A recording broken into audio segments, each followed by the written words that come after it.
Bismillahirrahmanirrahim.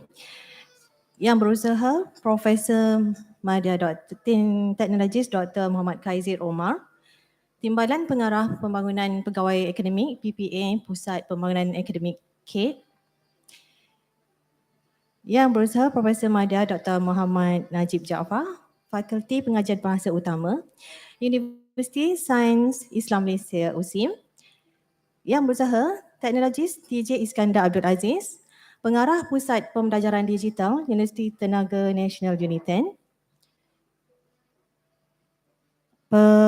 Pegawai Utama Universiti, Profesor serta warga pendidik UPM yang diraikan sekalian.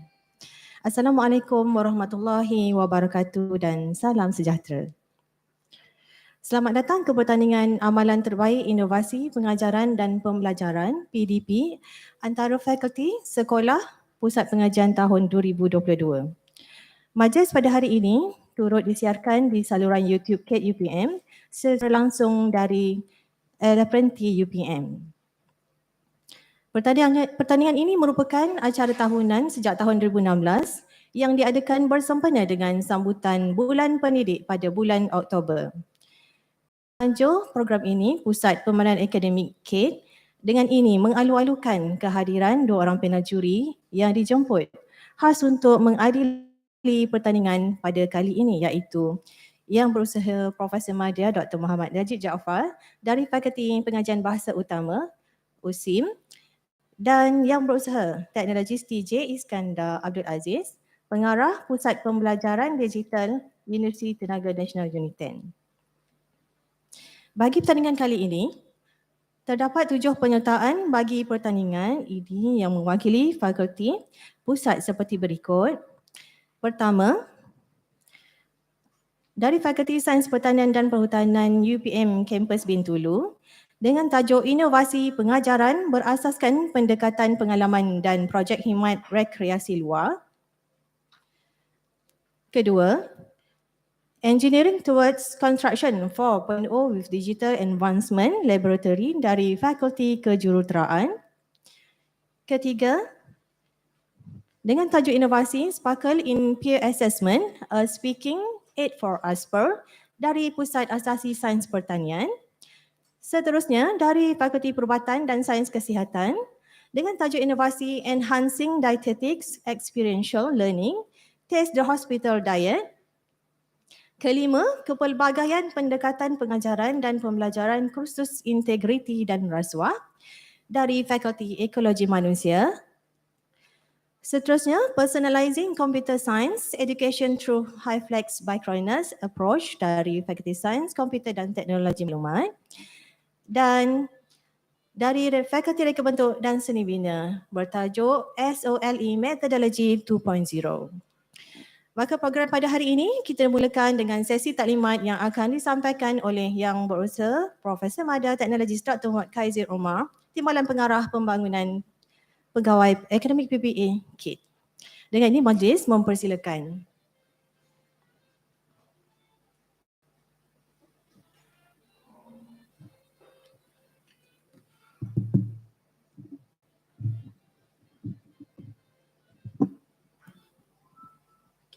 Bismillahirrahmanirrahim. Assalamualaikum warahmatullahi taala wabarakatuh dan salam sejahtera. Alhamdulillahillazi hadana lihaza wa ma kunna linahtadiya laula an hadana Allah. Asyhadu an la ilaha illallah wa asyhadu anna Muhammadan abduhu wa rasuluh.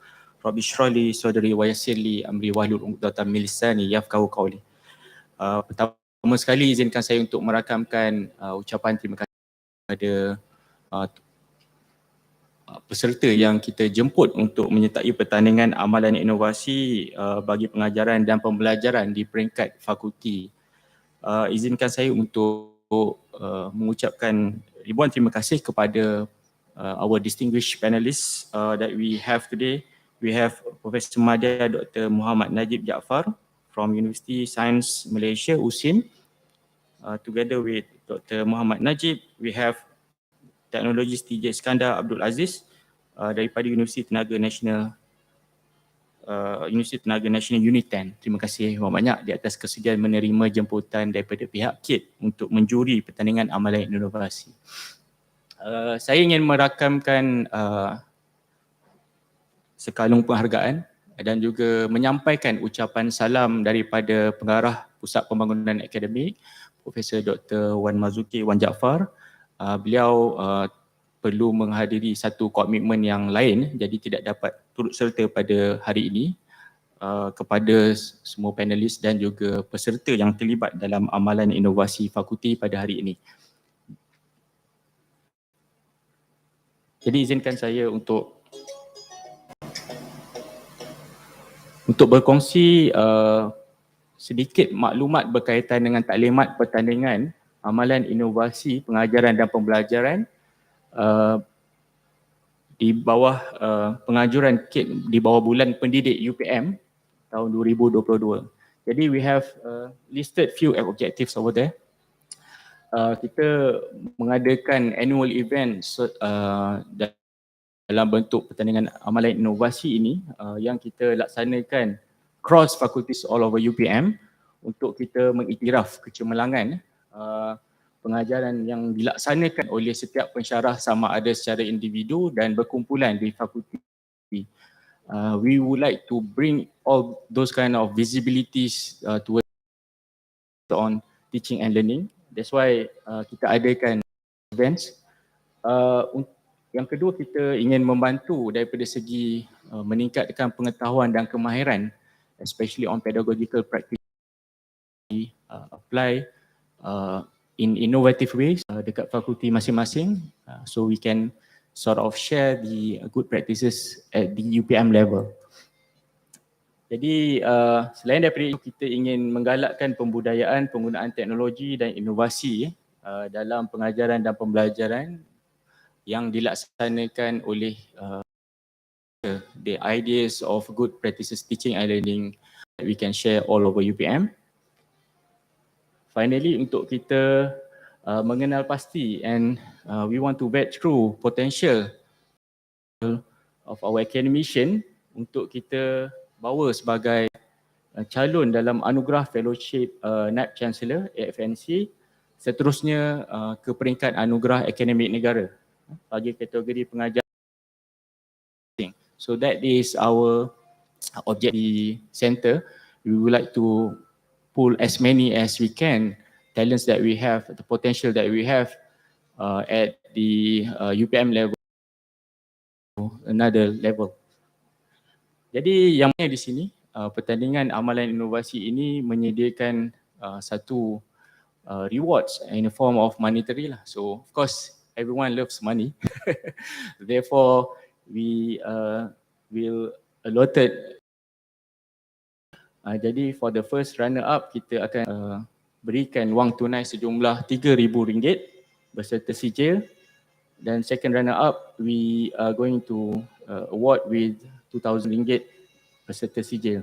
Jadi untuk makluman tuan-tuan dan puan-puan semua, pemenang bagi pertandingan amalan inovasi di peringkat ini akan diumumkan pada majlis penutup PIKTEL 2022 yang akan dilaksanakan pada 28 Oktober ini, insyaAllah. Jadi untuk makluman semua, penyertaan bagi pertandingan amalan inovasi ini terhad hanya kepada satu penyertaan bagi setiap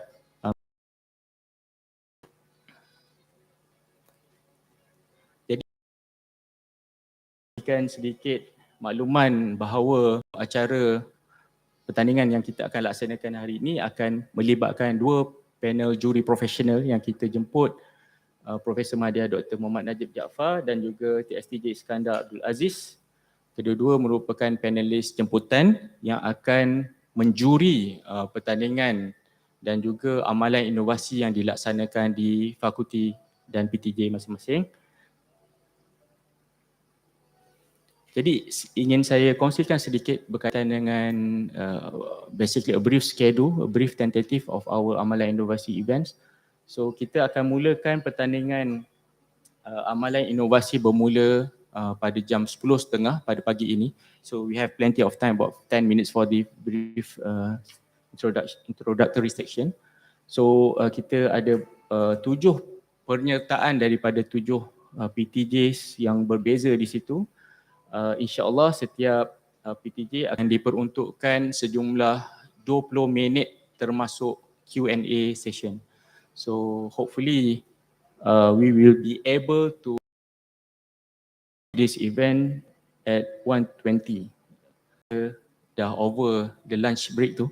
So lapar nanti makan kurang pula. Right.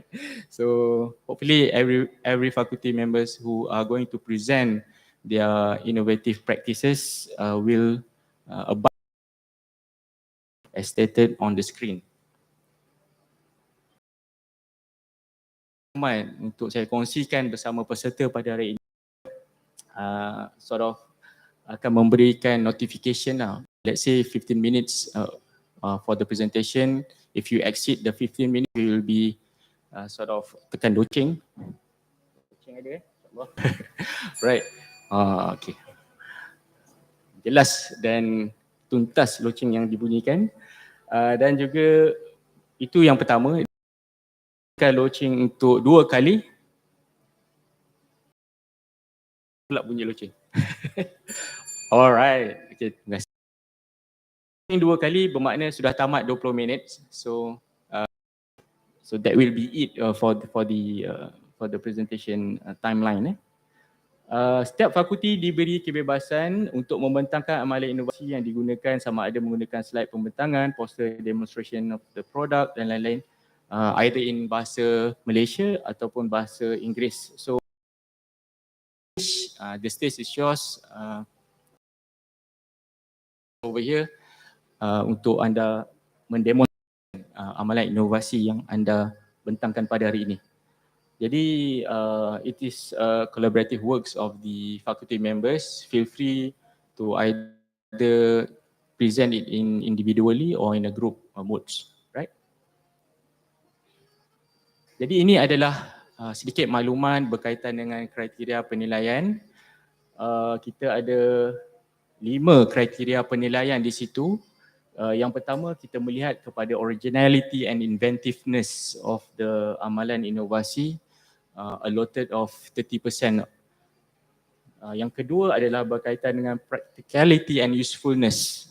So we allot 20% of that. Yang ketiga berkaitan dengan status of innovation, 10%.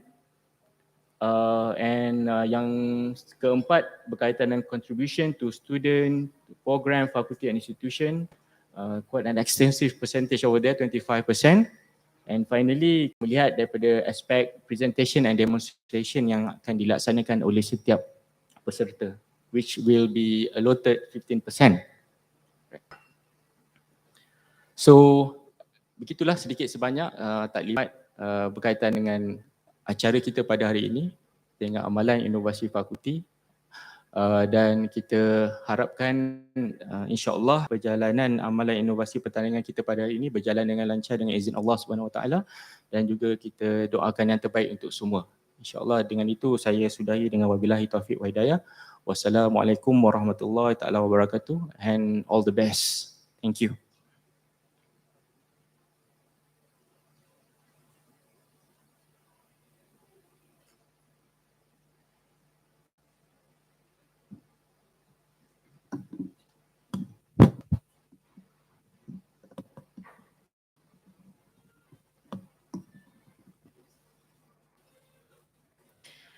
Baik, terima kasih diucapkan kepada Profesor Madya Technologist Dr. Kazim Umar sebentar tadi.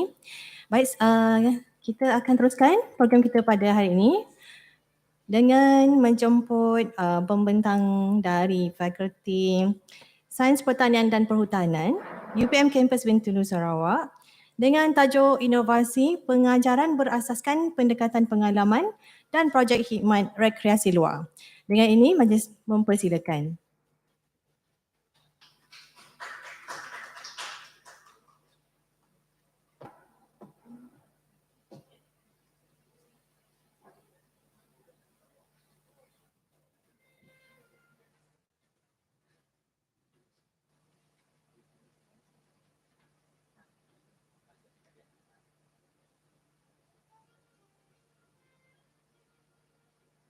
feel that everybody is so anxious about this event, please join us for the free flow kind of coffee and fruits over there at any point of time. Enjoy, right?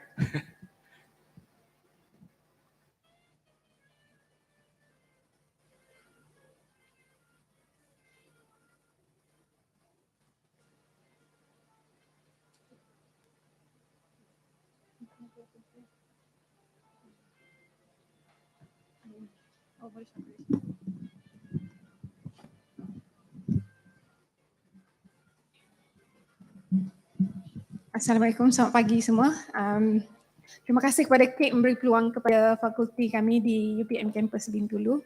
Saya Suziana binti Hasan daripada Fakulti Sains Pertanian dan Perhutanan daripada UPM Campus Bintulu, mewakili dengan topik inovasi pengajaran berasaskan pendekatan pengalaman dan projek untuk program khidmat rekreasi luar.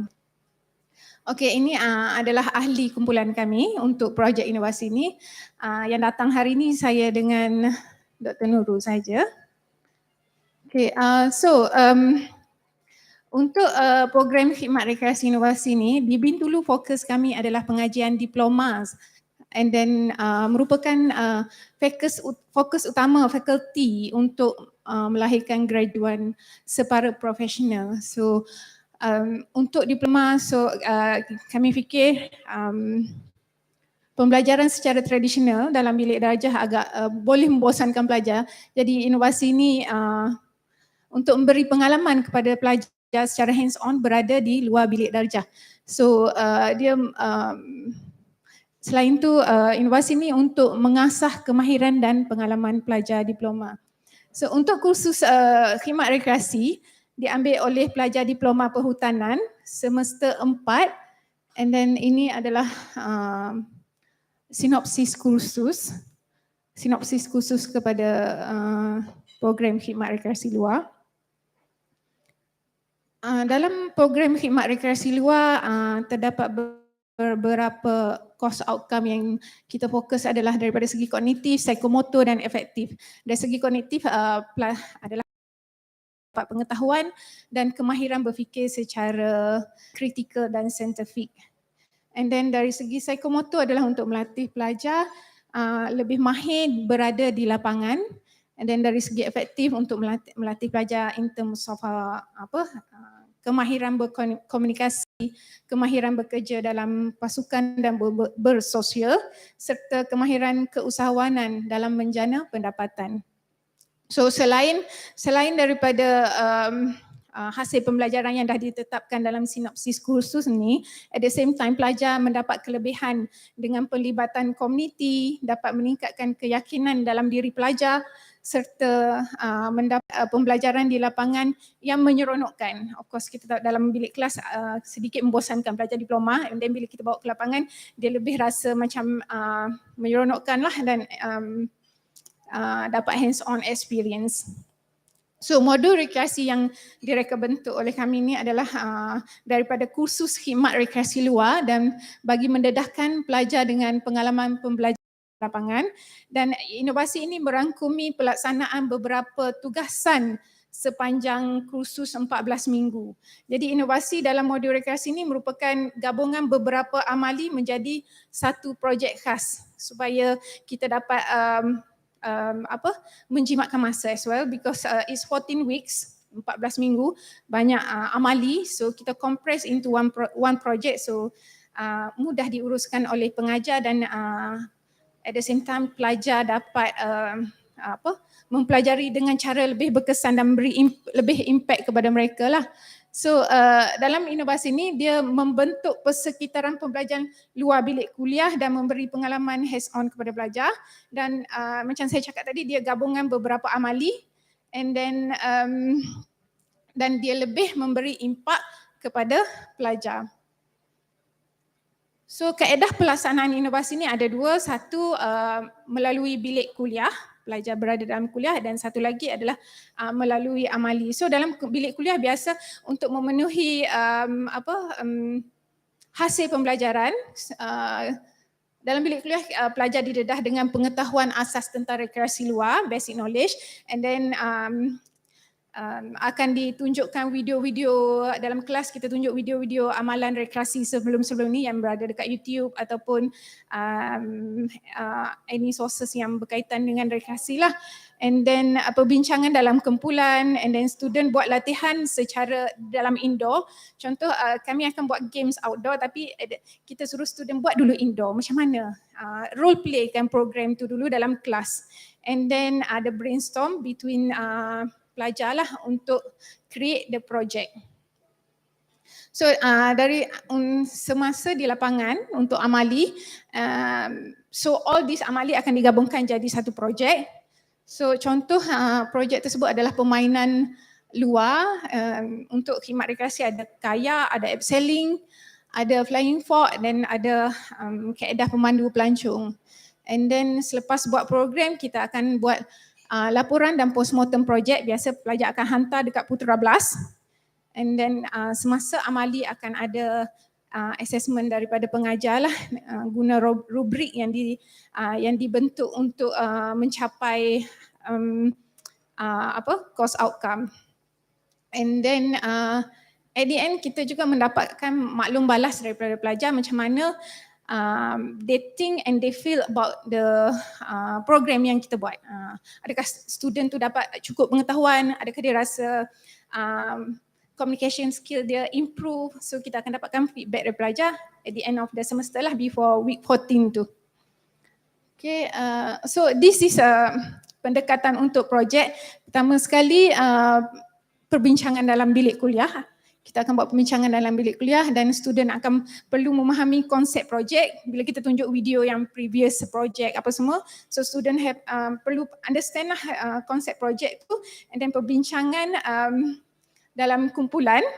So from here kita tengoklah macam mana student memberi contribution sumbangan kepada ahli kumpulan, macam mana dia berfikir secara kritikal dan kritis dan berfikiran secara kreatif untuk create the project.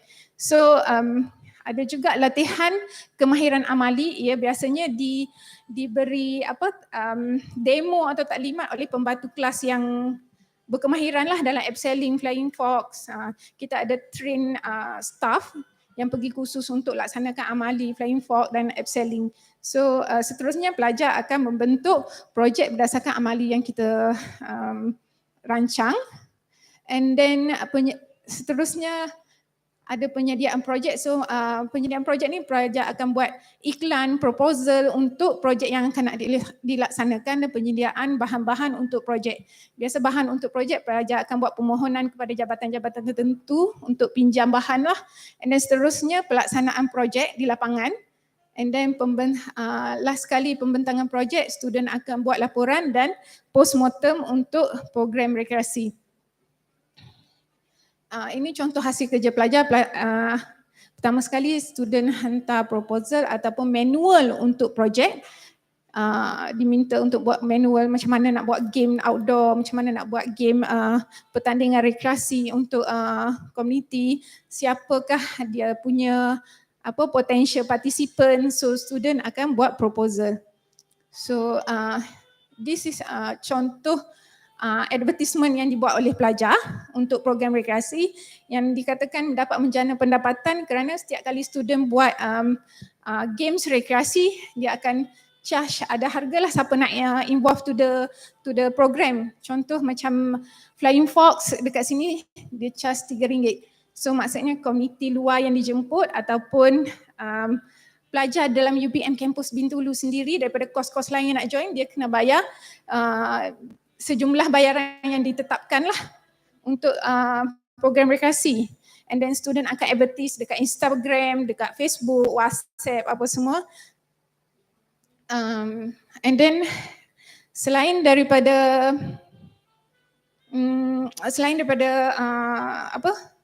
apa yang dibuat oleh pelajar, ia juga melibatkan pelibatan komuniti dengan program ni. Sebelum ni terdapat kita pernah jemput SK Tisang Bintulu untuk join program kita. Ini contoh daripada sekolah Sungai Tisang Bintulu join program rekreasi. And then ada satu kumpulan daripada mereka datang ke Bintulu, and then ada kelab-kelab daripada UPM sendiri, UPM Campus Bintulu buat join the games, join the program. And then ada penduduk daripada Kampung Batu Niah yang request from our faculty untuk join the program. So request ni directly from committee kepada dekan dan dekan akan lantiklah staff yang berkemahiran untuk organize the program. Walaupun subjek ni from saya, tapi staff-staff lain pun boleh organize tanpa saya, sebab modul ni dah diorang dah boleh implement sendiri dengan bantuan pelajar-pelajar diploma perhutanan. Walaupun saya tak terlibat dengan program dijemput komuniti, tapi staff kita dan pelajar kita dapat terlibat dengan program tersebut. So daripada segi modul rekreasi yang dibuat ini, ia telah diaplikasi oleh pelajar-pelajar diploma perhutanan semasa berada di latihan industri. Mereka menggunakan modul yang sama, organize program bila diminta di agensi tempat latihan industri. Contoh kita boleh tengok dekat sini. Ini adalah pelajar diploma perhutanan organize program semasa mereka melaksanakan latihan industri. And then beberapa program, dan kita dapat feedback daripada agensi student diploma perhutanan, ada macam keyakinan diri untuk organize program dan ada kemahiran. So agensi yang tak pernah buat program macam tu sebelum ni, so diorang tahu, diorang dah boleh buat. And paling menarik bagi kami adalah pelajar perhutanan dijemput untuk menganjurkan program yang sama pada pesta convocation yang akan datang di Bintulu pada November nanti. So itu merupakan satu aplikasi yang boleh dilaksanakan oleh pelajar kami lah. So so melalui program project based learning ni, pelajar dapat membina pembelajaran dan pelibatan pelajar secara aktif dan meningkatkan kerja berpasukan antara mereka. Seterusnya membentuk keyakinan diri dalam diri pelajar dan untuk menghadapi sebarang cabaran yang akan datang. And then peluang pelajar bersama komuniti. Selain itu kita dapat lihat peluang keusahawanan kepada pelajar and then untuk generate income. So pendapatan mereka ni dia bukan salurkan kepada fakulti apa. Ini adalah untuk kegunaan pelajar sebab dia orang dah dapat income untuk batch mereka. And then of course it is pembelajaran sepanjang hayat kepada pelajar. So penaksiran yang biasa dibuat, yang saya biasa implement, so semasa amali saya akan buat penaksiran berdasarkan rubrik yang ditetapkan untuk kemahiran berkomunikasi, keusahawanan, kemahiran berpasukan. Ini contoh rubrik lah yang saya biasa buat penilaian. So kita juga dapatkan feedback dari pelajar lepas program. Ini adalah contoh feedback daripada pelajar.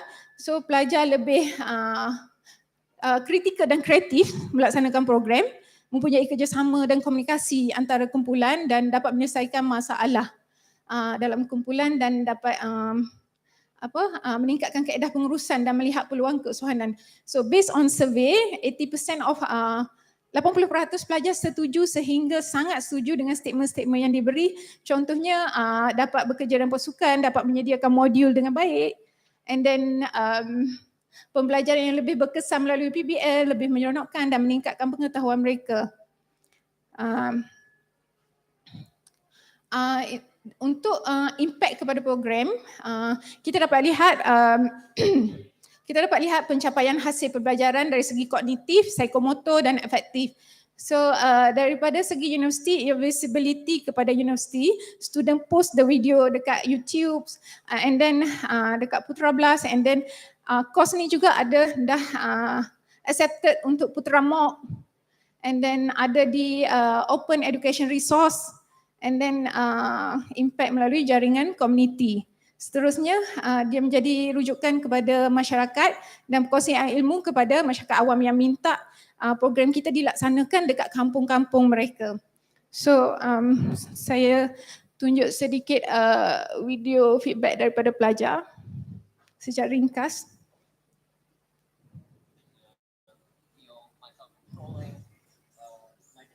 So this is video ni feedback pelajar lepas buat program. Many different kinds of knots that were used to help the rope withstand my weight and help carry me down. And because of that, I think no matter which year you live in, I think that knowledge of learning how to use rope and learning how to descend the hill, that will become very useful as a survival skill. Because of that, I would definitely be one to pass on that knowledge to the next generation, whether as a recreational guide or as just a parent or a grandparent. In terms of self-impact, I feel that it has changed quite a bit of my mindset in terms of how easy it is to abseil, because when you see videos online of people abseiling, they make it look very easy and very adrenaline rush to feel myself controlling my descent from the top of the hill to the bottom. So itu secara ringkas. I was able to learn.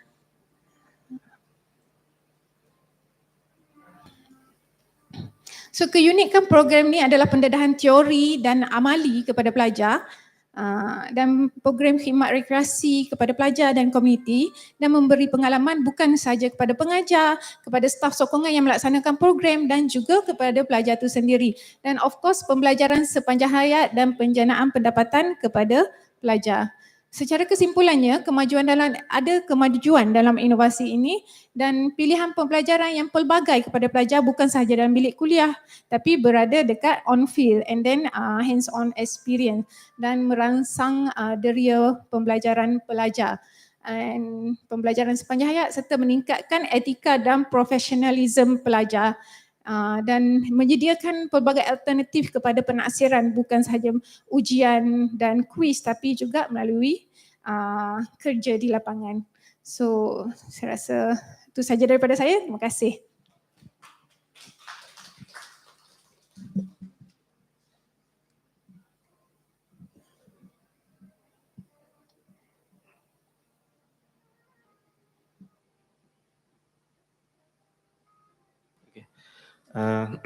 Assalamualaikum warahmatullahi wabarakatuh.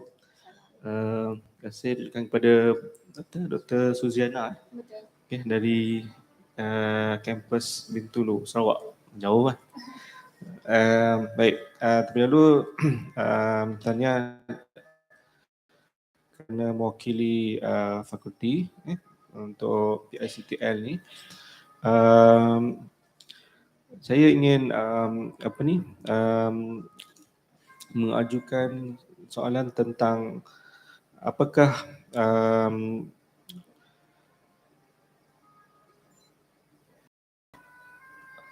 ataupun dari segi tadi disebutkan dari segi kemahiran keusahawanan kan, kemahiran keusahawanan mana peserta dalam kalangan boleh menjadi income kan daripada program rekreasi yang dijalankan. Okey, bagaimanakah ini adalah menggunakan fasiliti kampus UPM kan? Bagaimanakah pelajar boleh menjana pendapatan? Tadi kata yuran tu dalam RM3 kan? Sedangkan menggunakan kampus fasiliti kampus UPM Bintulu. Jadi berapa ROI untuk setiap contohnya setiap PTJ ataupun pusat tanggungjawab, kemudian kepada fakulti sekiranya ada ataupun totally pelajar dapat walaupun mereka menggunakan fasiliti kampus UPM ni sepenuhnya. Itu soalan pertama. Okey. Kemudian dari segi kebolehgunaan tadi disebutkan Dr. Syahdan sebut pelajar mengaplikasikan project based learning ni semasa mereka menjalani data industri di agensi. Okey, boleh sebutkan apa agensi tersebut dan bagaimanakah pentaksiran yang menggunakan project based learning dan juga experiential learning oleh penyelia industri, sebab dia ada portion makal untuk penyelia industri dan penyelia universiti kan. Jadi macam mana pentaksiran tu dijalankan lah. Okey, untuk ROI tadi pelajar menggunakan bahan-bahan jabatan, especially jabatan perhutanan lah. Pelajar akan gunakan ropes apa semua, tapi semua bahan tu memang disediakan untuk amali pelajar. So and then bila pelajar buat program, dia buat collection daripada program tu, so duit tu directly dapat ke pelajar.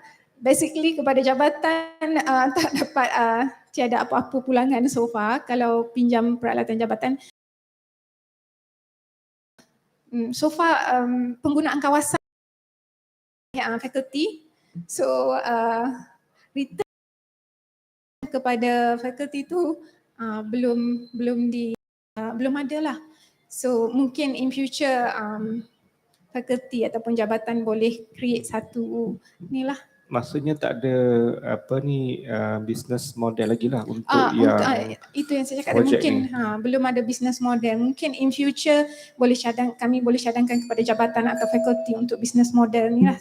Since melibatkan orang luar juga kan. So far belum ada. And then untuk kebolehagunaan daripada segi semasa latihan industri tadi, contoh agensi adalah BTR, Borneo Tropical Rainforest. Situ merupakan tempat pelajar rekreasi lah yang pergi. And then assessment dia kita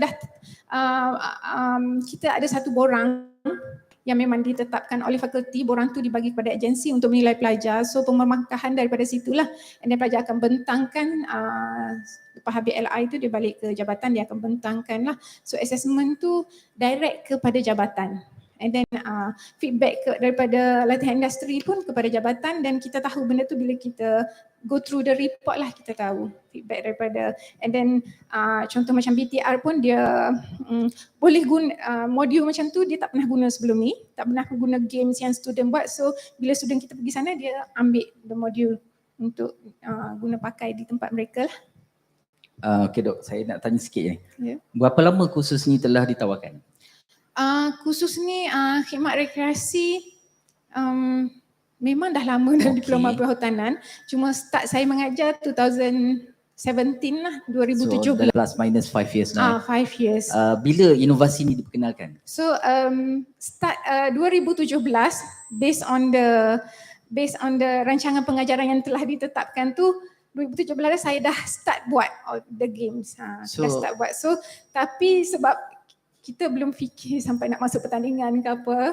Apa beza inovasi ni dengan kursus lain yang dah sedia ada? Yang kami tengok, inovasi dekat sini student buat projek. Dia bukan ikut okay minggu ni amali apa, minggu ni. So dia buat projek, and then at the end dia combine all the amali jadi satu projek.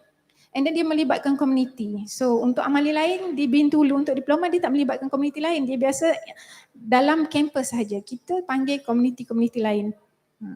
So subjek-subjek lain memang tak ada macam aktiviti kat luar project base semua ni? Project base setahu saya memang tak ada. Memang kami selalu dipanggil untuk projek. Memang budak student diploma perhutanan rekreasi dipanggil untuk organize project. Alright, saya punya last comment is a good approach tau. Okay. Thank you. Cuma bila kita cakap about innovation ni biasanya orang cari produk. Kan, kita cari produk. So innovation in teaching and learning ni for the next orang kata improvement, saya cadangkan bagi satu nama khas. So that orang boleh relate dengan your group, dengan Dr. Suzy kan. So kalau kata buat apa, TAPS contohnya, TAPS. So it stands for what kan. So bila dah ada nama tu, dia punya nama produk tu lagi ni macam kalau tak macam ni kita nampak dia macam it's a normal course. So how do we differentiate the innovation from antara you dengan yang lain? Itu dia punya main point lah. So kalau you dapat jawab that one for your next entry ke mana-mana pertandingan, it will be good lah. Okay, so congratulations. Terima kasih atas cadangan. Okay, itu sahaja daripada saya. Terima kasih semua.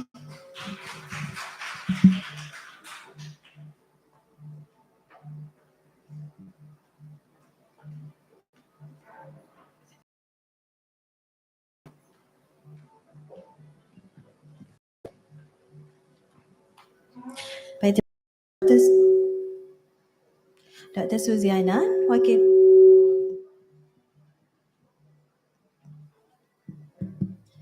Diucapkan terima kasih kepada wakil dari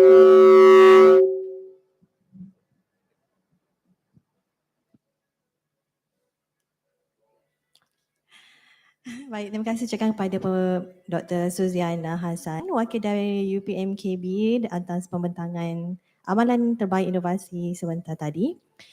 Dan seterusnya kita majlis akan menjemput dari wakil dari Fakulti Kejuruteraan dengan tajuk Amalan Terbaik Inovasi, Pengajaran dan Pembentangan. Mereka iaitu Engineering Towards Construction 4.0 with Digital Advancement Laboratory. Dipersilakan.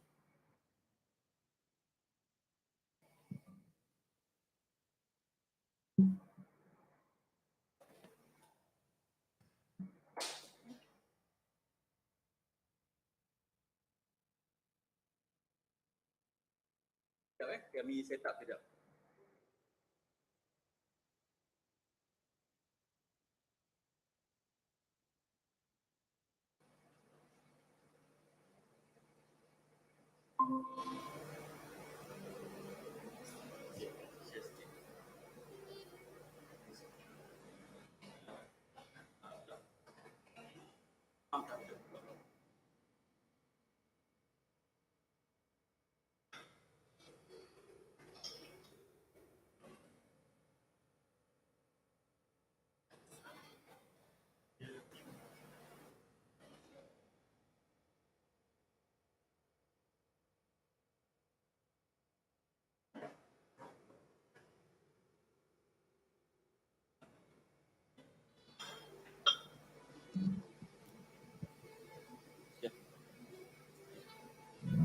Right, okay. Assalamualaikum warahmatullahi. Kami daripada Fakulti Kejuruteraan dan daripada establishment bernama UPM Bentley BIM Digital Advancement Lab. Nama saya Dr. Heidi Izami. Saya merupakan ketua kepada UPM Bentley BIM Advancement Lab. Dan bersama-sama saya, kita ada Dr. Nabila, Dr. Zuhri dan juga Dr. Salahuddin yang merupakan coordinators ataupun team member untuk UPM Bentley BIM Advancement Lab ini. So, sebelum kita mula, sedikit mengenai lab kami, sedikit mengenai establishment kami. UPM Bentley BIM Digital Advancement Lab ini ditubuhkan dengan kerjasama yang rapat dengan Bentley International, Bentley System International. So, Bentley ini merupakan salah satu forerunners untuk construction, digital construction dan construction 4.0 di dunia. Dan kami merupakan the only training partner for Bentley di seluruh dunia untuk universiti. Kami the only one. Dan projek untuk Bentley ini di seluruh dunia. Australia, UK, US. Alright. Kami punya fokus untuk lab kami ni ialah untuk IR 4.0 di dalam construction dan juga digital construction. So apa yang kita nak bantu ialah dari segi digital construction. Dan ini merupakan in accordance dengan apa yang government aspirasi di bawah JKR dan juga CIDB. Sekarang ini JKR dan CIDB berdasarkan kepada dokumen CITP atau Construction Industry Transformation Program dan juga Construction Strategic Plan 2020 hingga 2025, mereka hendak menggunakan IR 4.0 di dalam construction, di dalam pembinaan. Dan kami tubuhkan ini sejajar dengan matlamat mereka. Dan kami juga ada MOU dengan JKR untuk nak meneruskan, untuk membantu mereka untuk digital construction, pembinaan digital ini. Dan kami juga telah ditauliahkan sebagai salah satu industri at University Competence Center di bawah MITI punya program Industry Forward. Dan selain daripada JKR, kami juga ada MOU dengan Axis Gemilang dan kami ada close relationship dengan banyak company. Alright. So sebelum saya mulakan sesi kami, saya ingin bertanya satu soalan yang paling mudah tetapi very critical. Are we educating our students based on the past or on the future? Adakah kita sekarang ni tengah ajar pelajar kita berdasarkan kepada benda yang kita dah buat dulu ataupun kita nak prepare diorang untuk future? So kita akan jawab bersama-sama soalan tu nanti insya-Allah. So kenapa saya tanya benda tu? Sebab sekarang ni dengan kewujudan IR 4.0, kita ada Education 4.0. Okay, so Education 4.0 ni align with the emergence of IR 4.0. So IR 4.0 dia dah jadi buzzword sekarang ni. Kita semua tahu, okay, IoT, big data, simulation, AR, VR. Okay, so dengan kewujudan IR 4.0 tu, sekarang kita ada Education 4.0.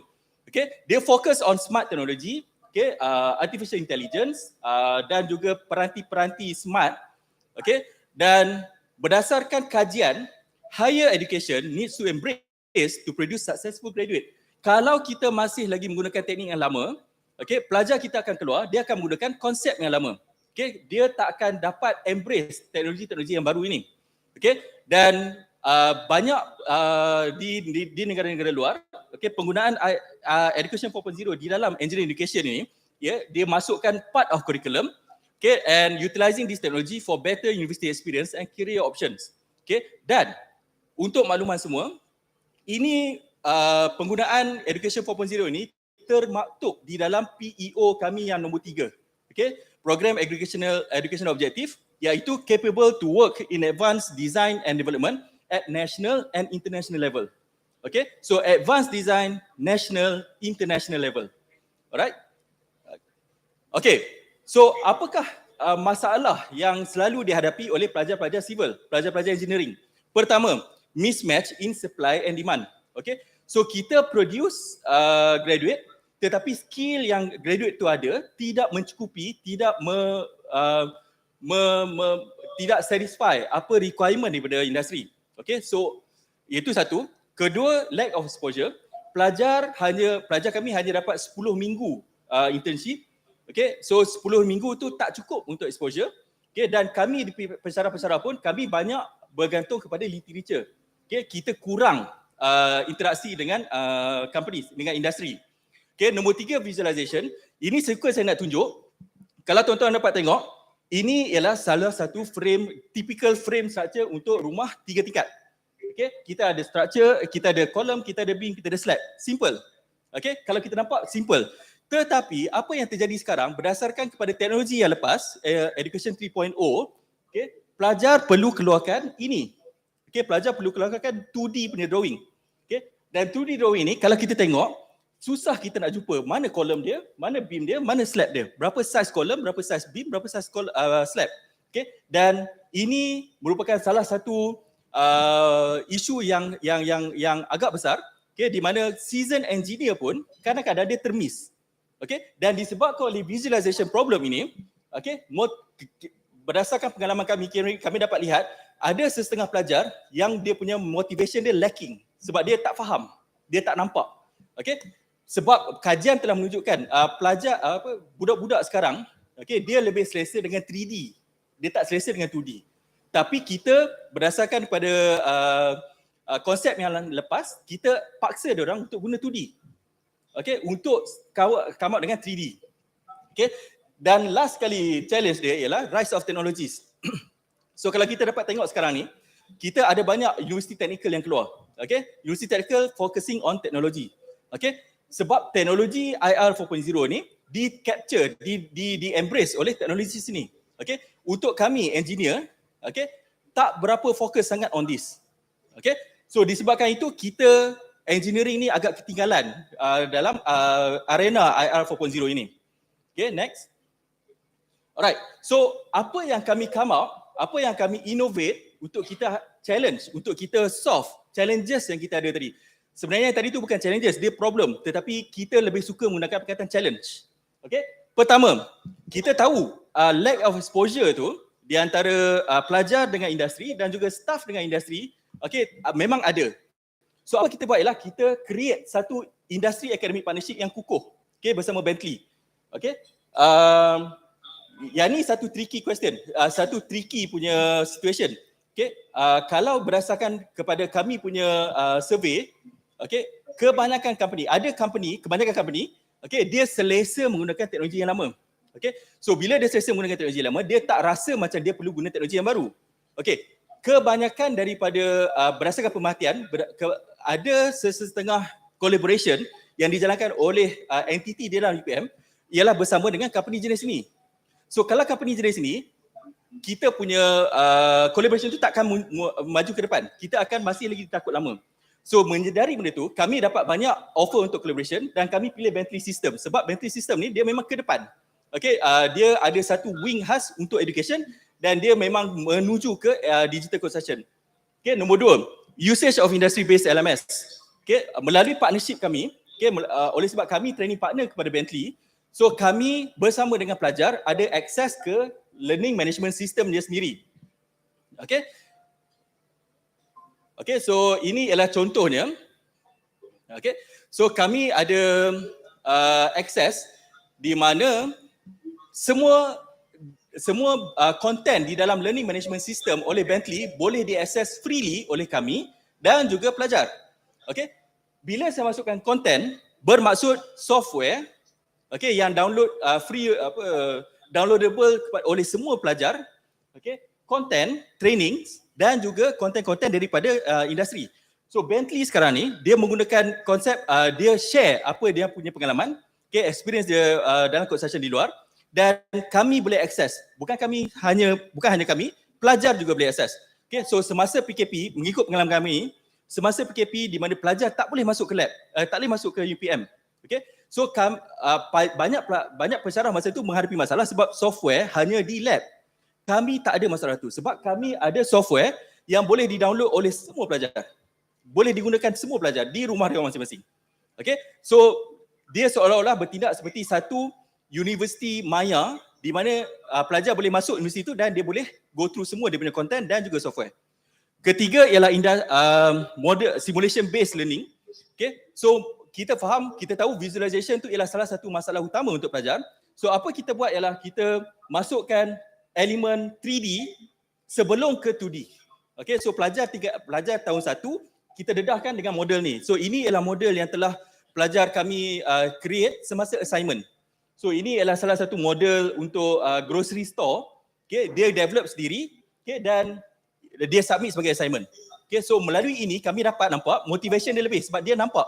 Kalau tuan-tuan dan puan pernah, kalau ada anak, okay, kita tahu game-game anak, Minecraft, Roblox, everything is in 3D. So kenapa kita nak paksa dia orang 2D yang dia orang tak cakap? So kita fokus on simulation based.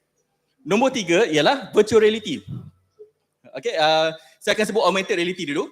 Okay, so antara gadget IR 4.0 untuk construction ialah augmented reality dan virtual reality. Okay, so kami ada alat augmented reality. Okay, yang di mana augmented reality ialah kita bawa model tu keluar masuk dalam dunia kita. Kita nampak model tu seperti dalam kawasan kita. Okay, dan kami bagi pelajar-pelajar ni guna juga, okay, untuk tengok dia punya projek. Okay, walaupun kami tak dapat bawa AR tu sekarang ni sebab student tengah guna untuk capstone project, untuk integrated design project. Okay, so kalau tuan-tuan dapat tengok kat sini, semua yang nampak dekat sini sebenarnya ialah AR, augmented reality, hanya model. Okay, bilik ni kosong. Okay, so apa yang kita buat ialah pelajar pakai benda tu, okay, dia boleh tengok projek yang dia develop sendiri, dia pakai dan dia nampak, oh ini ialah projek dia. Okay, increase motivation dan kita dapat tarik dia punya kita dapat attract dia punya attention dan dia punya minat. Okay, teruskan lagi sikit, forward sikit. Video tadi forwardkan sikit je. Okay, dekat tengah ni, alright. Okay, so memang pelajar kami menggunakan dan kami dapat nampak positive feedback daripada pelajar. Nanti kita akan tengok feedback yang kami dapat daripada pelajar hasil penggunaan innovation kami ini. Okay, next video.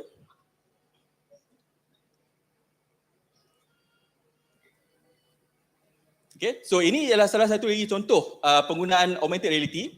Okay, di mana kawasan yang next video Dr. Salah. Okay, so di mana ini ialah kosong. Okay, ini ialah original dia. Menggunakan augmented reality kita dapat tengok dia punya structure yang kita nak develop dekat kawasan itu. Okay, sayang kami tak dapat buat sebab memang capstone tengah guna benda tu. Pelajar kelas integrated design project kami tengah guna. Okay, so kami bawa VR. So nanti okay, so ini ialah augmented reality. Okay, next ialah virtual reality. So kami menggunakan inovasi virtual reality untuk pelajar kami, untuk diorang try, untuk diorang tengok projek diorang. So berbeza dengan augmented reality, virtual reality kita masuk dalam model tu. Okay, kalau augmented reality kita bawa keluar model tu masuk dalam dunia kita, virtual reality dia masuk dalam model tu. Okay, so kita ada penggunaan, kita ada virtual reality kat situ. Okay, dan nanti insyaAllah kalau nak cuba kita boleh demo nanti. Okay, alright. So dan last kali, boleh back sikit tak? Dr. Salah? Okay, dan last kali innovation kami ialah kami tahu pelajar engineering semakin bertambah. Okay, graduate engineering semakin bertambah. So apa yang kita boleh bantu pelajar kita untuk graduate employability?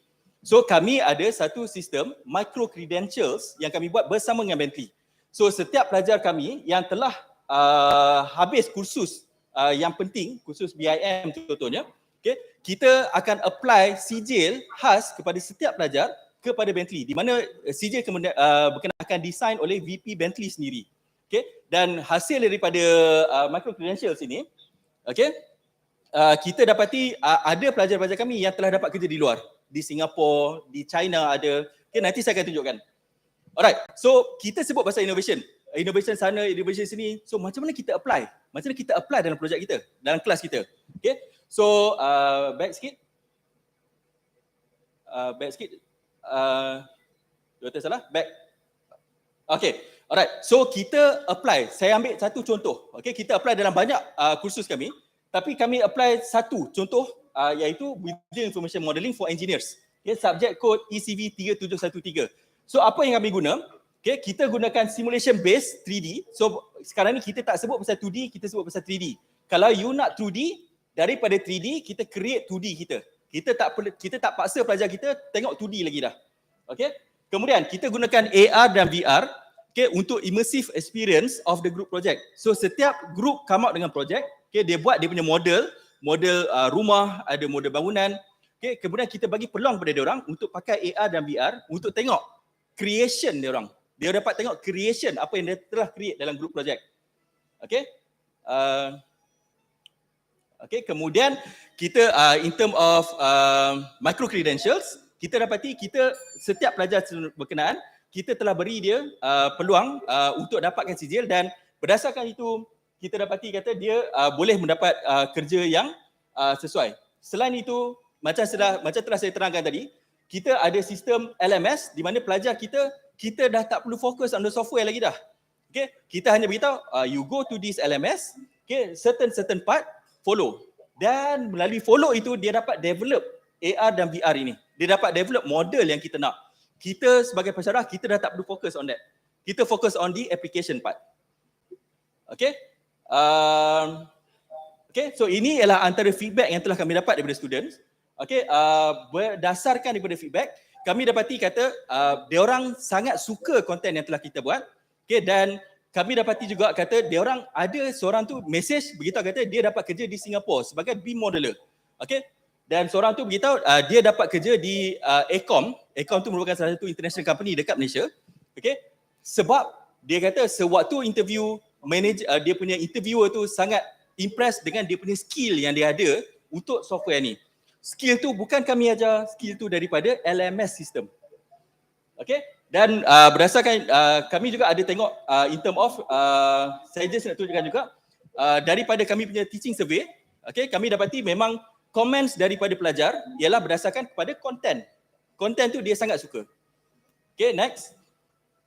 Alright, so apakah impact dia? Okay, kita dah sebut innovation, kita dah sebut application. So apa impact innovation kami ni?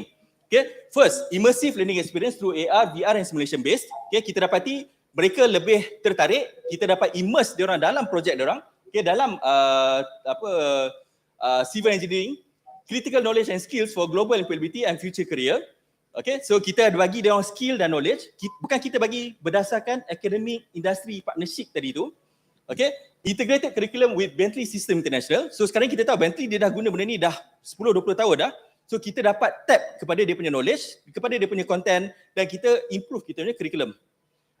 PKP, waktu PKP kita tak ada masalah in terms of software, training and contents, dan juga micro credentials. Itu ialah impact pada students.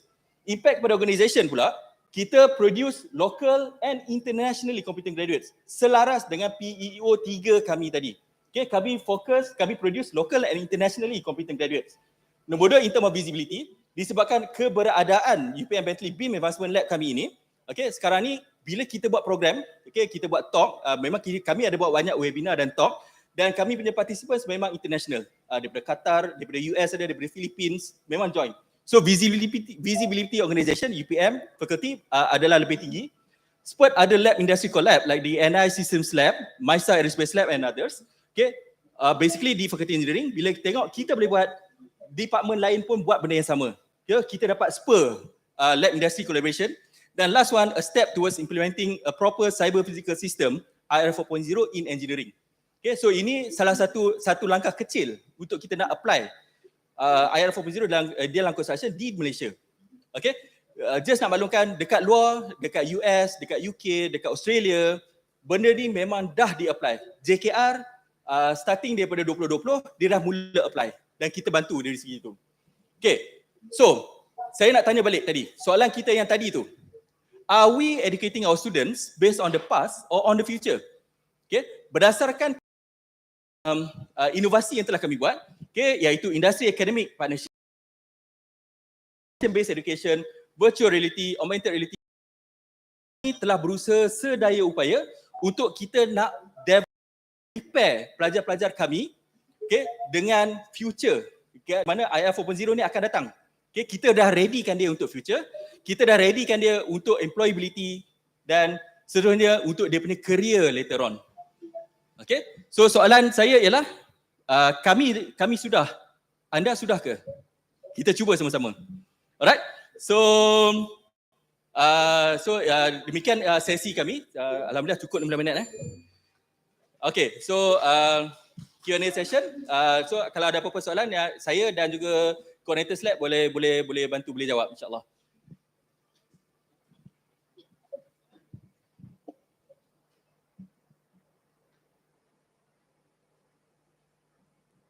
Alright, tahniah atas persembahan yang begitu macam kereta api laju sebab kerja masa kan. 3 minit, bro. Okay, tak cukup masa. Tapi I think we got the point.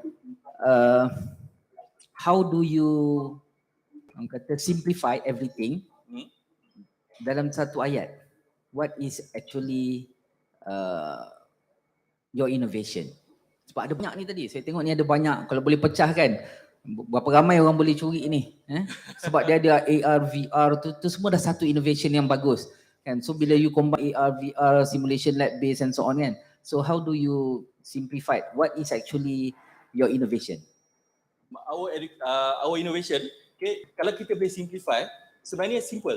Education 4.0. Di mana education 4.0, dia kalau kita tengok balik sejarah education 2.0 dia based on teknologi. Education 3.0 based on internet, education 4.0 ialah apa yang telah kami buat. Okay, sebab education 4.0 ni sama dengan IR 4.0 dalam construction. So kami apply kepada pelajar. Okay, bagus. Dia punya development of model tu siapa yang buat sebenarnya? Pelajar buat sendiri. Pelajar buat sendiri. Betul. So siapa yang guide diorang? Through the course? Melalui LMS sistem dengan Bentley dan dipantau oleh kami sebagai pencerah. So dalam LMS system, dia dah dalam learning management system Bentley tu, dia dah ada step by step application dan everything, content. Oh, okay. So kita tak macam saya beritahu tadi, kita dah tak perlu fokus on klik sini, klik, kita dah tak perlu. Dia hanya boleh masuk melalui LMS. Kita fokus on application part. So kalau saya boleh simplifikan lagi, maksudnya the innovation is actually when you work with Bentley lah, betul tak? That is the innovation lah kan? Betul. Sebab dalam Malaysia tak ada. Betul. So unique lah, memang totally unique lah. Alright. Terima kasih. Industry Academic Partnership tu, Prof. Betul. Okay, thanks. Terima kasih. Okay, Dr. Aidi Yes, tanya dulu atas pembentangan. Okay, cerita tentang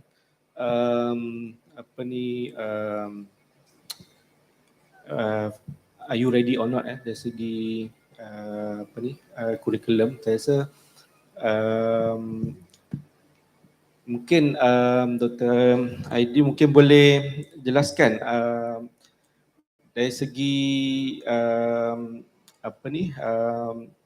yang future ready curriculum tu kan, adakah memfokuskan kepada infra, contohnya tadi ada lab kan, dengan kerjasama Bentley ni, ataupun future learning space. Mungkin perbezaan lah kan, antara kedua-duanya. Kemudian bagaimana nak mencari keaslian bagi produk ni, sedangkan pelajar generasi Z sekarang ni pun boleh menggunakan iPad, okay, untuk membuat 3D kan, dan juga AR. So apa kelainan lah yang produk yang ni dengan yang banding kalau kita gunakan iPad pun boleh juga nak buat 3D AR kan. Itu satu. Kemudian disebutkan ada banyak close relationship dengan banyak company lah. Okay. Tapi saya tak perasan dari segi pembuktian tu kan. Mungkin kalau ada MOU-nya yang dalam bentuk gambar yang senarai company lah yang ada close relationship ni, bahawa produk ini memang betul ada smart partnership dengan industri. Mungkin boleh jelaskan. Okey, boleh? Terima kasih. Okey, pertama untuk yang smart, soalan mengenai smart tadi, okey. Kalau kita dapat tengok dekat banyak tempat sekarang ni, smart classroom tu dah jadi satu norm. Okay, so apa maksud smart classroom tu? Smart classroom, apa yang kami nampak berdasarkan pemerhatian kami ialah based on infra, based on the facilities. Kita ada smart, kita boleh buat hybrid system, kita boleh buat pelajar, kita boleh buat setting-setting untuk nak berdasarkan keperluan pembelajaran. Okay, tetapi apa yang kami tekankan kat sini ialah selain daripada facility, okay, facility kami ada di UPM Lab, smart classroom, okay, yang capable untuk nak meeting online, meeting hybrid dan seterusnya. Kita ada sistem tu. Tetapi apa yang kami nak fokus ialah on the content. Kalau facility sahaja tanpa content yang betul, macam mana kita boleh panggil dia smart? Okay, smart bermaksud facility ada dan cara pembelajaran di situ pun smart. Okay, sebab itu kami ada sebab tu melalui industri academic partnership kami ni, okay, kami provide content untuk kami punya smart classroom tu. Di mana kalau pelajar tu dia rasa macam rasanya macam saya berminat dengan satu sistem ni. Everything is in the LMS system. Dia boleh akses diri. Okay, so itu ialah smart classroom. Definition smart classroom kami, iaitu facility, infrastructure dan juga content. Okay, nombor dua mengenai iPad tadi kan, betul. Okay, so perbezaan di antara ada dua benda yang saya boleh sebut tu. Okay, pertama ialah dari segi model yang telah didevelop, okay, melalui iPad adalah sangat berbeza dengan model yang telah didevelop oleh pelajar kami. Sebab pelajar kami develop model building information modeling. Okay, so building information modeling ialah salah satu teknologi baru di Malaysia. Okay, tak baru di luar tapi baru di Malaysia. Okay, di mana kalau saya modelkan bilik ini menggunakan BIM, komputer itu dia boleh recognize ini beam, ini column size berapa, apa material dia, siapa supplier dia, bila dia patut siap, bila dia patut mula. Okay, dan kalau katakan saya punya model ada satu hatchback katakan ducting yang lalu dekat kolom tu, komputer tu akan beritahu ada clash sebab dia properties. Kita panggil dia sebagai parametric modeling. Okay, so dia berbeza. Okay, dan kalau gunakan iPad dia more to visualization sahaja. Kita bukan hanya visualization, kita analyze sekali. Okay, analisis sekali ada dalam kami punya program. Okay, dan nombor 3 tadi ialah mengenai pembuktian. Okey, kami banyak company. Faham. Kami actually, okey, ada dokumen dia saya tak letak. Ada dia punya muka depan dia tu pun, okey, dah design. Okey, dan ada dokumen dia saya tak letak. Ada dia punya muka depan dia tu pun, okey, dah design. Okey, dan kami ada banyak collaboration dengan company-company construction yang lain, seperti Face, Protasco, Protasco bawa Ikram. Dia orang datang 3 minggu lepas, okay, dia orang datang untuk bincang, untuk collaboration dengan lab kami sebab dia orang pun nak mulakan BIM dalam dia orang punya program, dalam dia orang punya business. Okay, so focusing on geotechnical part. So kita dah jumpa dan kita insyaAllah minggu depan kita akan ke Ikram pula untuk kita nak finalize collaboration tu. Okay, cadangan lah, okay, untuk yang supaya dia tangible kan. Macamnya mungkin dari segi mungkin gambar ke macam dari segi pembincangan rasmi tu kan. Boleh? Supaya dia tangible lah. Boleh? Kita silakan lah. Terima kasih. Okay, terima kasih. Alright. Okay. Okay. Right, terima kasih.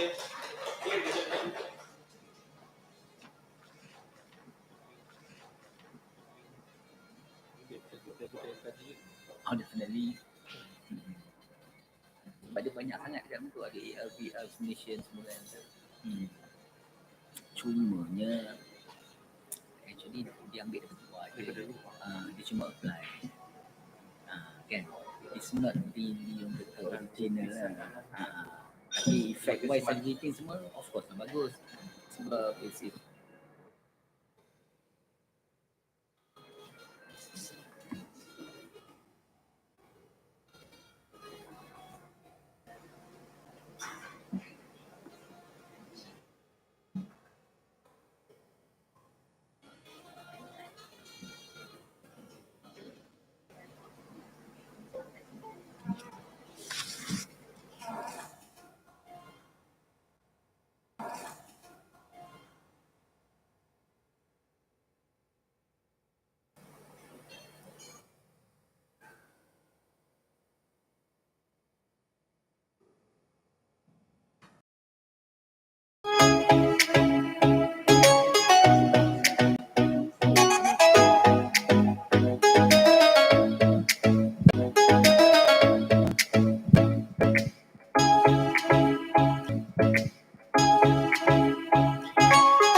Terima kasih diucapkan kepada pembentangan dari Fakulti Kejuruteraan sebentar tadi. Dan kita akan teruskan dengan pembentangan amalan terbaik inovasi pengajaran dan pembelajaran antara fakulti seterusnya. Adalah pasukan dari Pusat Asasi Sains Pertanian dengan tajuk amalan terbaik inovasi mereka iaitu Sparkle in Peer Assessment, a Speaking Aid for Asper. Dipersilakan.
Thank you, Madam Speaker. Good morning, Assalamualaikum. The honorable judges and members of the floor. Today I'm going to present about Sparkle. This is how to pronounce it, Sparkle. All right, that stands for Self-Monitoring Speaking Body Checklist, and I am going to present on behalf of Pusat Asasi Sains Pertanian. And before we get started, let me first introduce you about who we are. So as you all know, ASPER or Pusat Asasi Sains Pertanian serves as a foundation center before students enroll into any bachelor degree programs offered in UPM. And in order for students to join our program, students have to at least achieve grade B in 5 science subjects, including additional mathematics. Nevertheless, the minimum language requirement for English is set to be minimum C+. With the admission of 800 students almost every year coming from different demographic profiles, clearly we have quite a diverse population with expected varied language competency. And therefore we have come to this question: how do we support students in a classroom that consists of different speaking proficiency levels? So let's meet our team. My name is Zurhanis binti Hamim. I am the project leader and the presenter for today. And I am supported by 5 other members, including Ms. Nasria, Ms. Hazira, Ms. Cindy, Madam Ardini, as well as Madam Nur Farhana. And we are the English teachers teaching 2 English courses in ASPA. So during our teaching process, we have come across several problem statements. As teachers, we try to put a lot of focus in teaching speaking in our classroom. However, achieving proficiency within classroom condition is not an easy task. This is simply because we don't have enough time to conduct individual speaking practice, such as presentation, and to actually monitor individual progress. Prior to innovating Sparkle, we have actually conducted a survey to just take a look at students' perception towards speaking in general. And 70% of our students, this year we have almost about slightly more than 500 students, 70% of them think that they don't have enough time to conduct individual speaking practice. Secondly, there's a lack of learning tool that can assist students in self-monitoring their performance in speaking. 77% think they need a speaking aid such as guidelines or perhaps a rubric-like reference, because most of them, a lot of them actually do not know what are the criteria that is being included when they are assessed in terms of speaking.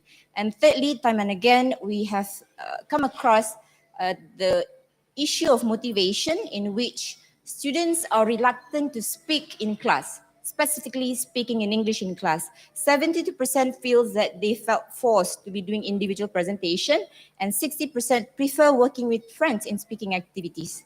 And of course, these statistics are supported by a number of psychological factors, which include the students feel intimidated when they have to speak in front of their English teachers. They have low self-confidence, and they are afraid of people's perceptions as they do mistakes when they are speaking in English.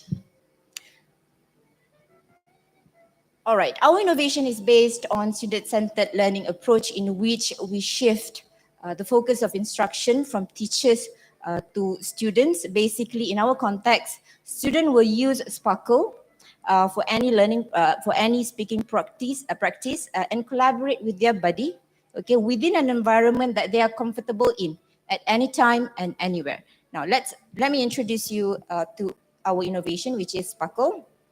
So Sparkle is not an acronym, it's actually a nickname, abbreviated from Self-Monitoring Speaking Buddy Checklist.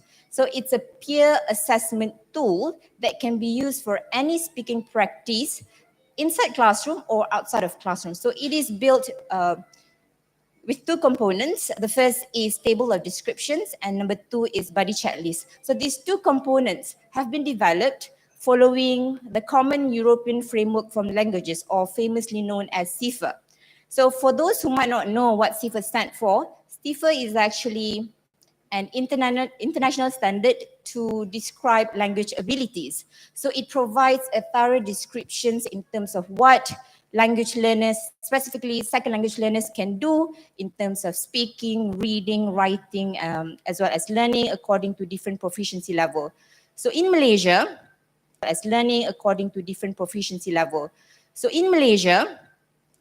to enhance our students' proficiency level, as well as to benchmark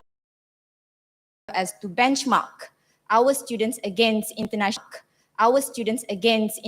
standard, our Ministry of Education has actually adopted CIFA in 2017 for our school curriculum at both levels, primary level as well as secondary level. So aligning Sparkle to CIFA is for our school curriculum at both levels, primary level as well as secondary level. So aligning Sparkle to CIFA is very important, because we want to ensure the continuation of a standardized way in measuring students' performance, be it in any skills. And Sparkle requires participation of at least 2 buddies or 2 friends.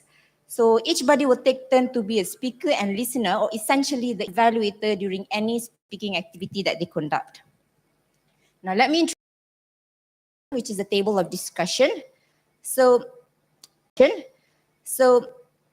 in order for peer assessment to work, we need to have a clear success criteria. So that's why we have the TOD. Okay, the TOD is the short form for table of description. So students have to review TOD in order for them to see if their friends can meet each of the criteria listed in the table. So our team has decided to go with three themes, which are general, grammar, and vocabulary. So these are the themes that we normally take a look at whenever we have speaking assessment, basically.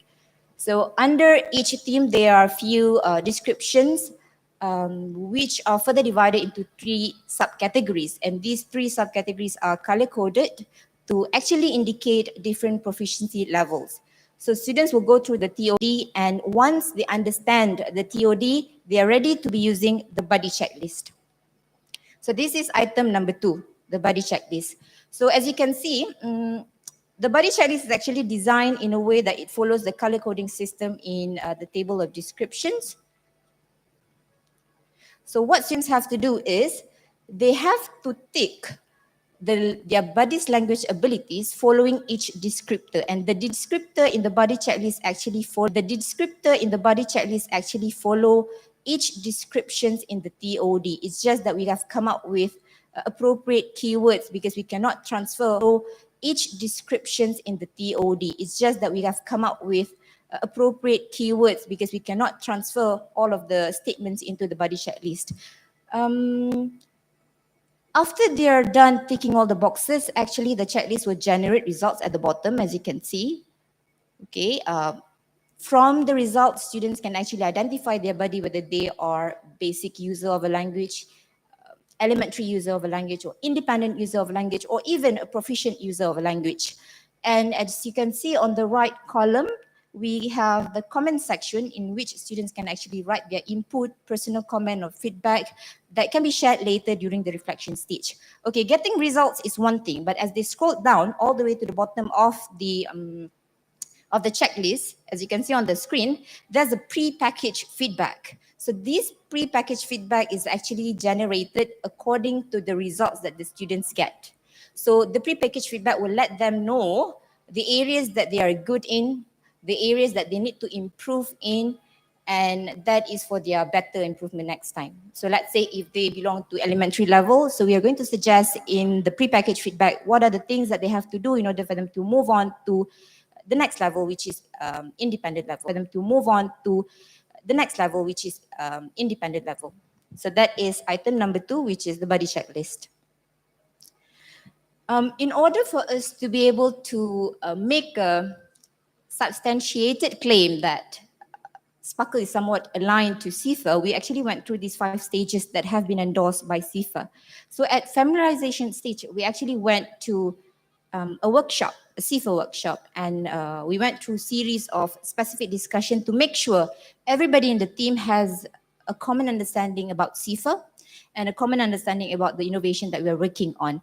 And at specification stage, we actually take a look at our resources that we have used. Under CIFA, there are several modules that we take a look and have adapted and adopted accordingly to suit with our population. So we look at how far does these resources cover the content of CIFA.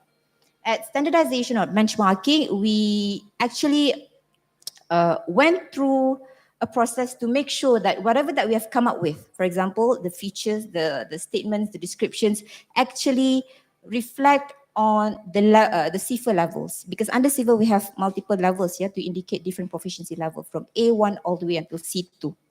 And after that, standard setting, so we gathered a panel of team members, including our teachers in ISPA as well as some other language teachers who are actually well versed in CIFA, in other PTJ, to take a look at how we should come up with a scoring system for this buddy checklist. The scoring system that we use for the buddy checklist does not require number. However, we use the number of tick as a frequency as the standard setting judgment.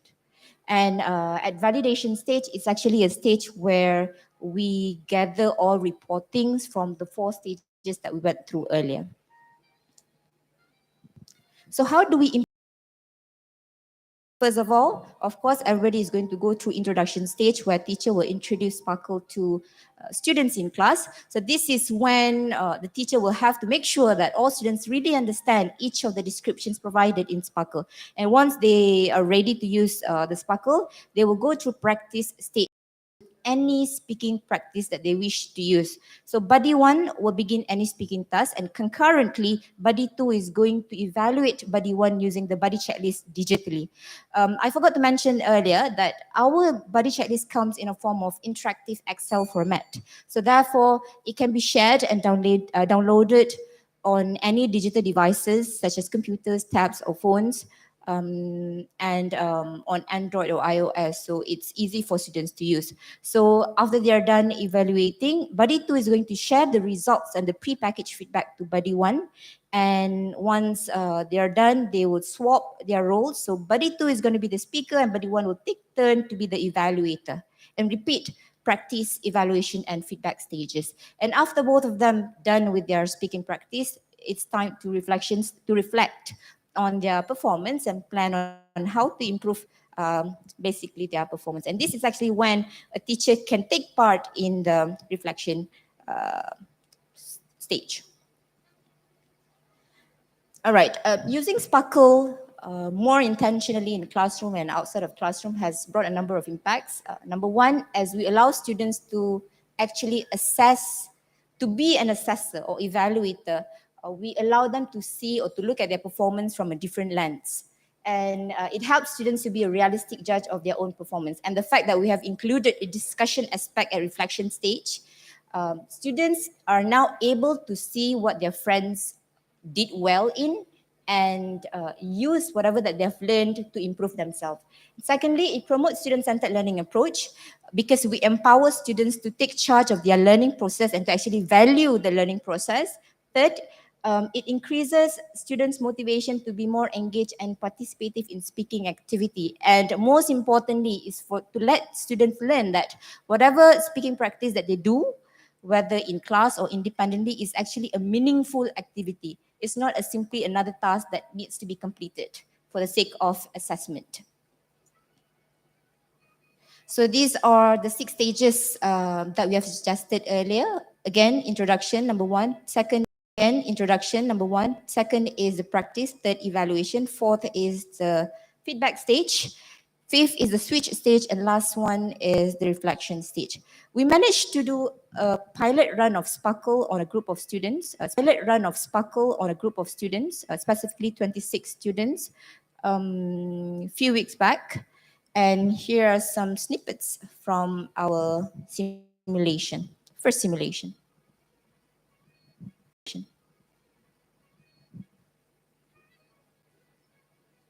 No audio?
I guess we have to make do without the audio.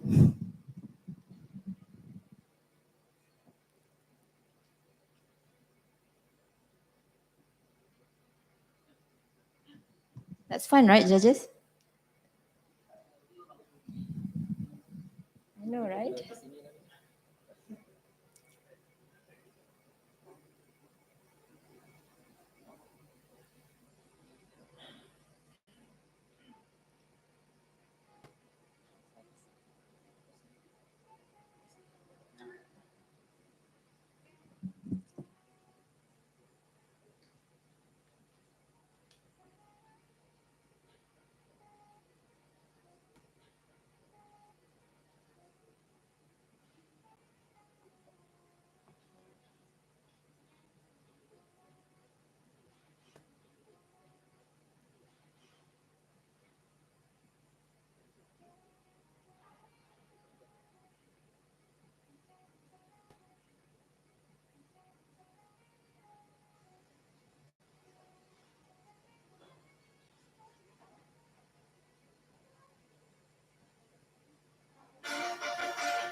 Blame the internet for this. Blame the internet for this. I think we have to skip then because time is ticking. All right. After sharing, I think we have to skip then because time is ticking. All right. After sharing Sparkle with students, which we are very glad to be sharing these actually. Students managed to use Sparkle. Students, which we are very glad to be sharing these actually. Students managed to use Sparkle right before they sit for their MUAT exam, which were started last week. Okay, so therefore they actually benefited from using Sparkle and managed for their seat for their MUAT exam, which were started last week. Okay, so therefore they actually benefited from using Sparkle and managed to actually conduct their individual practices on their own. Okay, without teachers' presence. So we also did a post-Sparkle survey, and from the survey we gathered some, I think, quite an important results. Okay, 83% believe that they now have enough time to conduct an individual speaking practice without teachers present. Secondly, 88% believe that Sparkle motivates them to work on any speaking practice with their buddy or friend. 83% believe that Sparkle helped them to perform better. And lastly, almost 88% believe that they now have a clear expectations of what makes up a clear and successful speaker during any speaking practice. And with that, I wrap up my presentation. Thank you so much.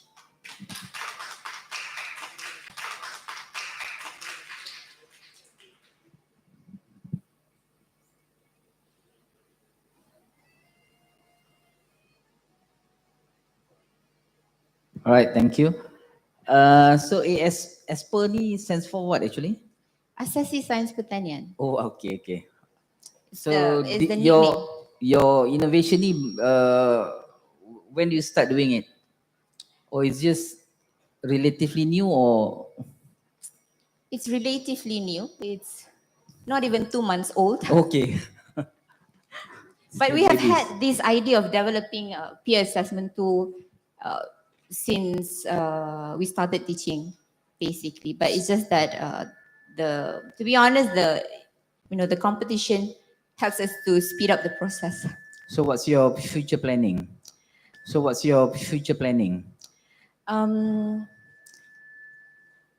Thank you for the question.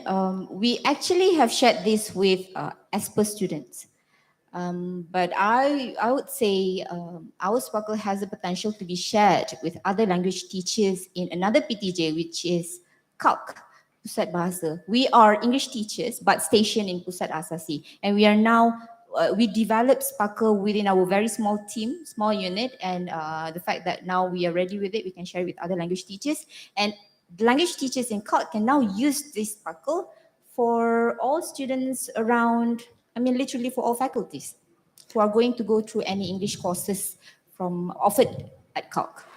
So basically this Sparkle thingy, all this general grammar, vocabulary is just a checklist for the students to know what is expected from them, right? If they want to become a better speaker and so on. So these are all the things that you need to.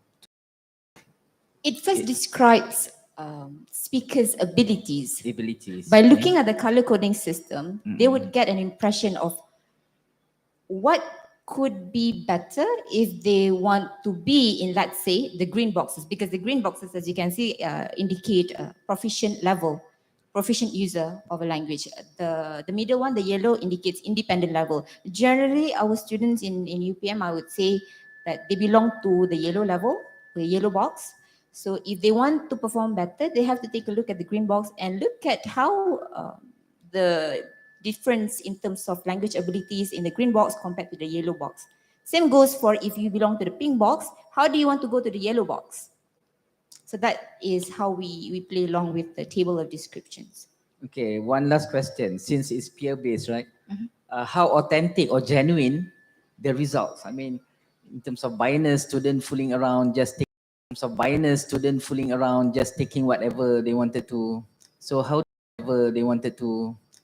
do we ensure that the results that they got is actually beneficial to the student and also for the teachers as well? We are aware of this concern because when we talk about speaking, it's something that is very subjective.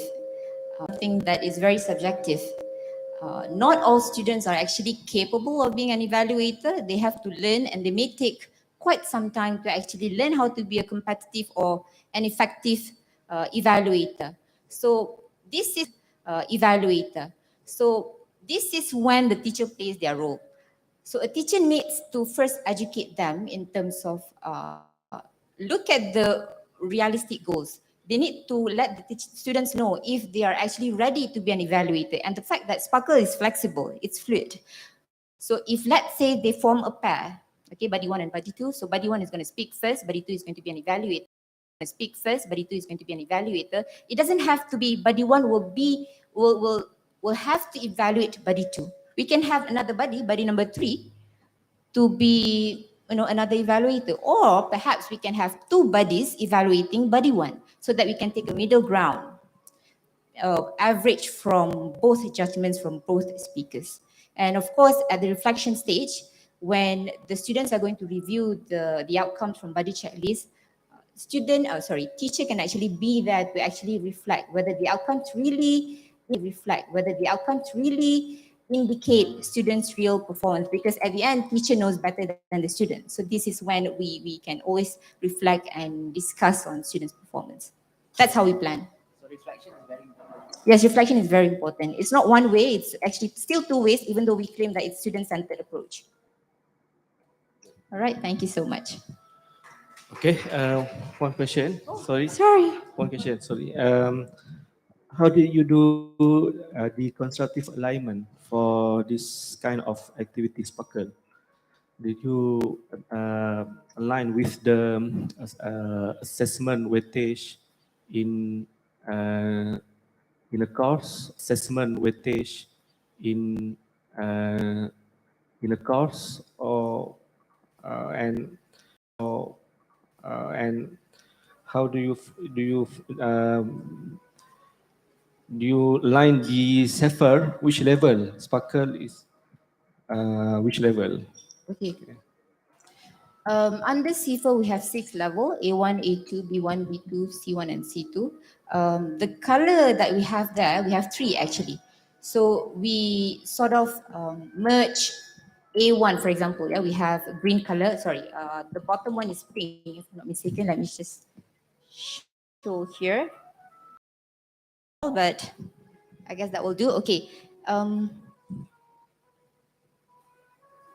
So for the first column, which is in peach, I would say, okay, that's a merging of between A1 and A2 level. So we consider the language abilities for these 2 speakers and sort of make some arrangements to make sure that the descriptions fit that color. Same goes for yellow. We have independent and highly independent users, so we include both of the descriptions of CIFA into that color. Same goes for green. We have C1 and C2, so we fit in that color. And to answer to your first question, Sparkle is not used as part of any assessment, but it functions more of as a learning tool or preparatory tool for students to practice, for students to utilize before they actually sit for any standardized exam. For example, last week our student actually went through before they actually sit for any standardized exam. For example, last week our student actually went through MUET exam. So we managed to actually finalize them. So we managed to actually finalize our innovation and shared with the students. And it really benefits the student because they managed to use the Sparkle right before they sit for MUET exam last week. So that's how we do it. Thank you.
Baik, kita akan teruskan dengan sesi pembentangan seterusnya. Ya, ini adalah pembentangan yang keempat.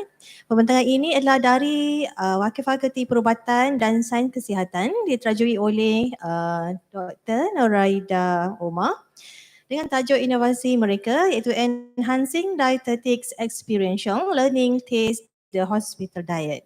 Dengan itu dipersilakan.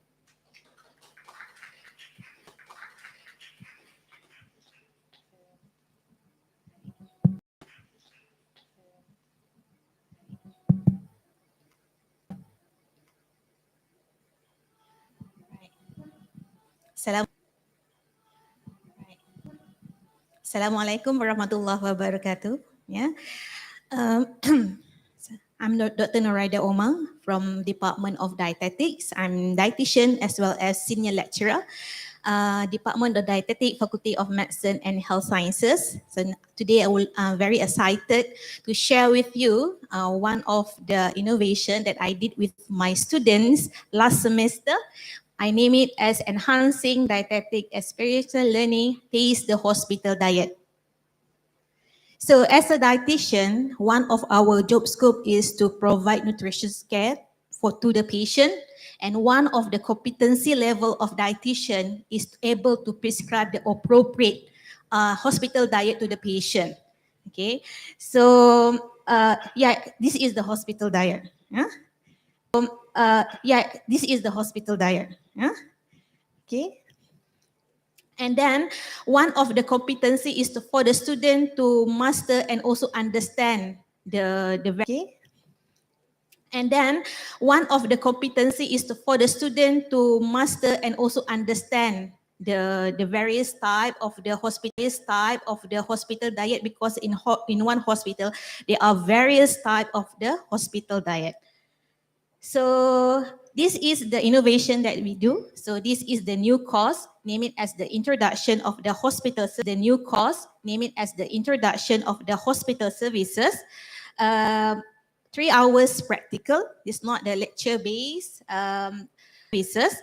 3 hours practical. It's not the lecture based. There are no prerequisite. So this is the learning outcome. So one of the learning outcome of the courses is for the student. Learning outcome of the courses is for the student to discuss the patient record management and also diet ordering system. Okay, to meet this LO, I created this innovation for the student to master the hospital diet.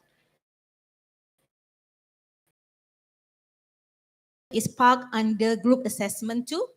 Okay, so being assessed by DTK2 is to perform and evaluate the theory and also methodology of nutrition status assessment for individual or the community. Yeah, so for this assignment contribute about 20% of the overall course marks. So this is the gaps, okay, based on the previous study. The student just explored the hospital diet based on the manual hospital diet created by the KKM. Okay, so there are no real experience, and then the assessment of the student is based off the self-reflective assessment only. Okay, so by having this limitation, we receive complaint by local preceptor when students undergo training in the 4th year. Okay, because the student not able to recognize the type of the hospital diet, not able to differentiate between one and another hospital diet, and not able to estimate the accurate portion size. Every type of the hospital diet come with a different portion size, and also not able to visualize and also to taste. To taste hospital diet is very important, because by tasting hospital diet come the empathy. Okay, so why patient not able to complete the hospital diet, tak sedap ke, to complete the hospital diet, tak sedap ke apa ke kan. So to have that feeling, the student need to taste. Yeah? And then the student only able to taste the hospital diet when they go to the practicum. Okay, supposedly student need to master the hospital diet. As early as possible when the student learn about the MNT1, medical nutrition therapy 1, medical nutrition therapy 2, starting in the 2nd year. Okay. So this is the innovation. It's about 38 students. I divided into 11 group. There are 11 hospital diet need to be tasted by the student, starting from the normal diet, diabetic diet, vegetarian diet, soft diet, low sodium diet, low fat diet, until pediatric diet.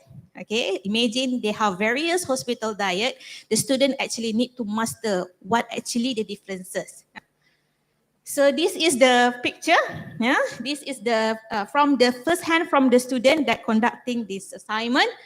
Okay, by having this visualization and also taste, the student able to differentiate between types of the hospital diet. So this innovation come with the 3 stages, 20 marks, and then we distribute about 3 stages.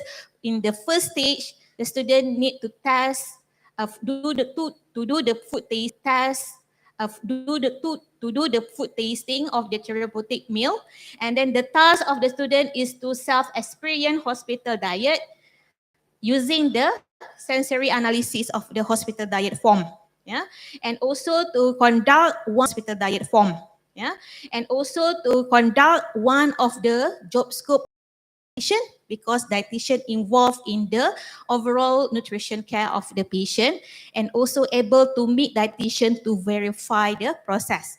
Okay, the method of the assessment, self-assessment by using the dietitian sensory evaluation form, and this stage 1 contribute about 5%.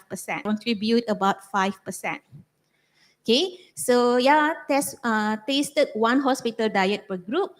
Okay, and then evaluate using the rubric provided by the hospital HPUPM based on the sensory analysis. We perform the portion size, appearance, aroma, texture, taste, temperature, and to provide overall comment. And then after the food tasting, the student need to do the video recording throughout the process, and also must obey with the standard operation procedure during the pandemic. So this is the form, yeah, HPUPM form, okay, that the student need to fill in during the food tasting. This is the food and then the group of students. After is the food and then the group of students. After the stage 1 come the stage 2. Okay, the student need to disseminate finding on the stage 1 into the Facebook group that I created privately for the student to do the reflection and also video sharing. Okay, so the method is by conducting the peer learning, because there are various type of hospital diet. The student only can taste only one hospital diet. Okay, peer learning in the social media using the group reflective assessment. Okay, by doing the writing post in the Facebook and also come out with the video. So this assignment, this stage 2 contribute about 5%. So this is the task. Okay, student required to do one post in DTK 3213 private group in the Facebook and share the evaluation process and then the therapeutic diet that they tasted, and also the role of the dietitian when conducting the food tasting. So need to provide photo and also video, and then the post of sharing within 2 days after they conduct the food tasting. So this is the example of the private group Facebook, yeah, and also not only to share the photo, the reflective, but also to do the discussion. Okay, it's a two-way discussion between the students and also the lecturer. Okay, why Facebook, not the Putra Blast? Because in the Facebook, it very easy to interact, very fast response. Yeah. Okay, so this is example of the Facebook group. Yeah. Okay, this is the page, student punya post, the video, the evaluation form. Okay, so and then the discussion afterward, and every group we write their post within. Okay, so and then the discussion afterward, and every group we write their post within 2 days. 2 days. Yeah.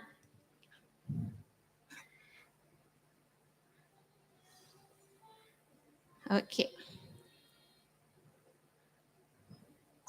This is example of the video.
Now, let's eat the food. So, here is the result of television sensory evaluation from us. Saya today is low fat rice. Here is the result of television sensory evaluation from us. Saya today is low fat rice, and also the protein dish are full. Well cooked.